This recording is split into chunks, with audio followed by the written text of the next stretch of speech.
La Asunción de María. Es dogma de fe, el creer que María fue llevada en cuerpo y alma al cielo. La Iglesia Católica celebra este hecho el 15 de agosto. Es importante aclarar que los dogmas de fe no son creencias que la Iglesia se inventa. Como en este caso de la Asunción de María, es una declaración oficial de un hecho que desde los primeros cristianos se ha creído. Los hermanos de otras denominaciones niegan que María fue llevada en cuerpo y alma al cielo, por no mencionar la Biblia este hecho. La Biblia no habla explícitamente este hecho, más en Apocalipsis se narra lo que algunos creen es un paralelismo simbólico a la Asunción de María. Apocalipsis capítulo 12, verso 14. Pero se le dieron a la mujer las dos alas del águila grande para que volara al desierto, a su lugar, allí será mantenida lejos del dragón por un tiempo, 2 tiempos y la mitad de un tiempo. Si leemos todo el capítulo 12 de Apocalipsis, vemos cómo se da a entender que la mujer de quien se habla es María. Por ejemplo, en el verso 5 dice, Apocalipsis capítulo 12, verso 5. Y la mujer dio a luz un hijo varón, el que ha de gobernar a todas las naciones con vara de hierro, pero su hijo fue arrebatado y llevado ante Dios y su trono. El varón quien ha de gobernar todas las naciones, es Jesús, y tal fue llevado ante Dios y su trono, y quien dio a luz a Jesús, es María. Por lo que queda claro que la mujer de quien habla Apocalipsis capítulo 12, es María. En el verso 14 leímos que a esta mujer le dieron las alas del águila grande para que volara al desierto, a su lugar.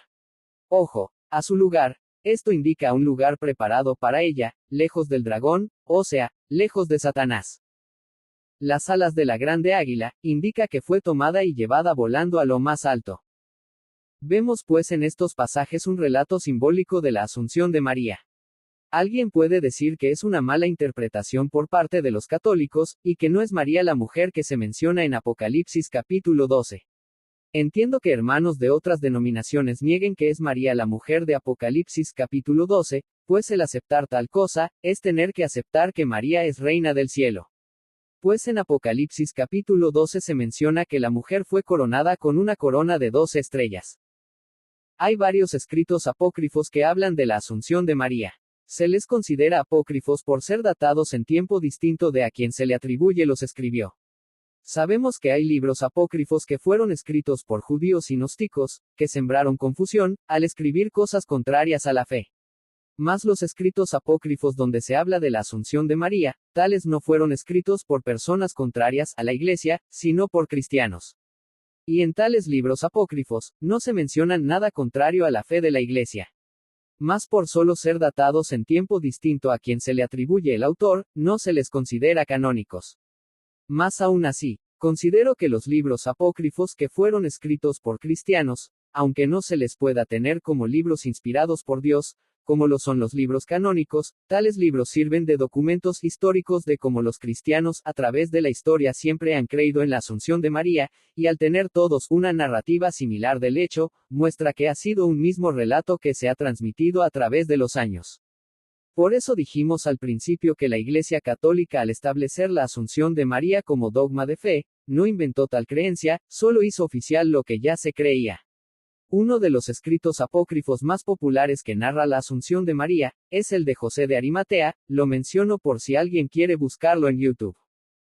Este siguiente escrito que mencionaremos habla respecto a la Asunción de María, se data alrededor del año 360 después de Cristo. Es una carta de Dionisio el egipcio, a Tito obispo de Creta. Este es un escrito auténtico, en cuanto a que sí lo escribió a quien se le atribuye como autor. En tal vemos que en Jerusalén se tenía ya desde aquel entonces por tradición la creencia de la Asunción de María, por lo que aunque la carta se data alrededor del año 360, está claro que esa tradición viene de años atrás. Por lo que está claro que los primeros cristianos creían en la Asunción de María. Leamos lo escrito en tal carta.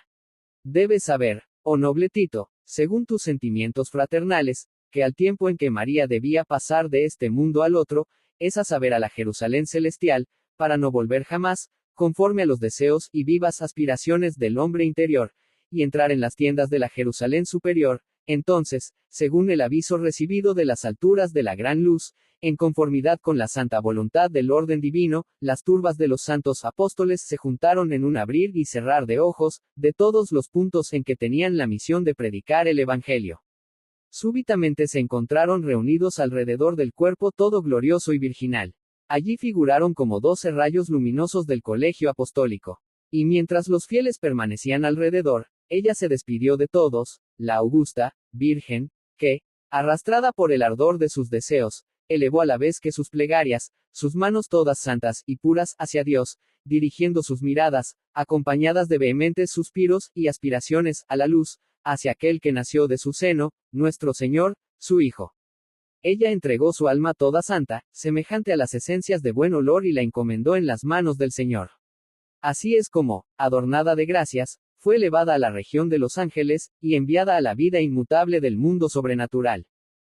Al punto, en medio de gemidos mezclados de llantos y lágrimas, en medio de la alegría inefable y llena de esperanza que se apoderó de los apóstoles y de todos los fieles presentes, se dispuso piadosamente, tal y como convenía hacerlo con la difunta, el cuerpo que en vida fue elevado sobre toda ley de la naturaleza, el cuerpo que recibió a Dios, el cuerpo espiritualizado, y se le adornó con flores en medio de cantos instructivos y de discursos brillantes y piadosos, como las circunstancias lo exigían. Los apóstoles inflamados enteramente en amor de Dios, y en cierto modo, arrebatados en éxtasis, lo cargaron cuidadosamente sobre sus brazos, como a la Madre de la Luz, según la orden de las alturas del Salvador de todos. Lo depositaron en el lugar destinado para la sepultura, en el lugar llamado Getsemaní. Durante 3 días seguidos, ellos oyeron sobre aquel lugar los aires armoniosos de la salmodia, ejecutada por voces angélicas, que extasiaban a los que las escuchaban, después nada más. Eso supuesto para confirmación de lo que había sucedido, ocurrió que faltaba uno de los santos apóstoles al tiempo de su reunión. Este llegó más tarde y obligó a los apóstoles que le enseñasen de una manera palpable y al descubierto el precioso tesoro, es decir, el mismo cuerpo que encerró al Señor. Ellos se vieron, por consiguiente, obligados a satisfacer el ardiente deseo de su hermano. Pero cuando abrieron el sepulcro que había contenido el cuerpo sagrado, lo encontraron vacío y sin los restos mortales. Aunque tristes y desconsolados, pudieron comprender que, después de terminados los cantos celestiales, había sido arrebatado el santo cuerpo por las potestades etéreas, después de estar preparado sobrenaturalmente para la mansión celestial de la luz y de la gloria oculto a este mundo visible y carnal, en Jesucristo nuestro Señor, a quien sea gloria y honor por los siglos de los siglos. Amén. Un último argumento sobre este tema que quiero mencionar, aunque quizás no sea de gran peso, aún así lo mencionaré. La Iglesia Católica tiene los restos de todos los apóstoles y santos mencionados en la Biblia. Cada uno de los apóstoles y santos cristianos mencionados en la Biblia están sus restos en templos de la Iglesia Católica. Solamente los restos de San Juan Apóstol y de María la Madre de Jesús, no los tiene nadie. San Juan Evangelista murió en Éfeso, en lo que ahora es Turquía, alrededor del año 100.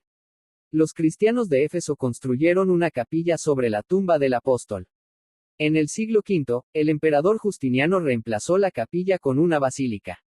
Después de la conquista por los turcos, la basílica se convirtió en una mezquita, que a su vez fue destruida en 1402. En 1920, arqueólogos excavaron los restos de la basílica y encontraron la tumba de San Juan. La tumba estaba vacía y nadie sabe qué fue del cuerpo del apóstol. Según las revelaciones de Ana Catalina Emmerich, el cuerpo de San Juan Apóstol fue llevado a un lugar especial, mas San Juan solo está en el cielo en alma, no en cuerpo y alma como María, la cual sí fue llevada en cuerpo y alma.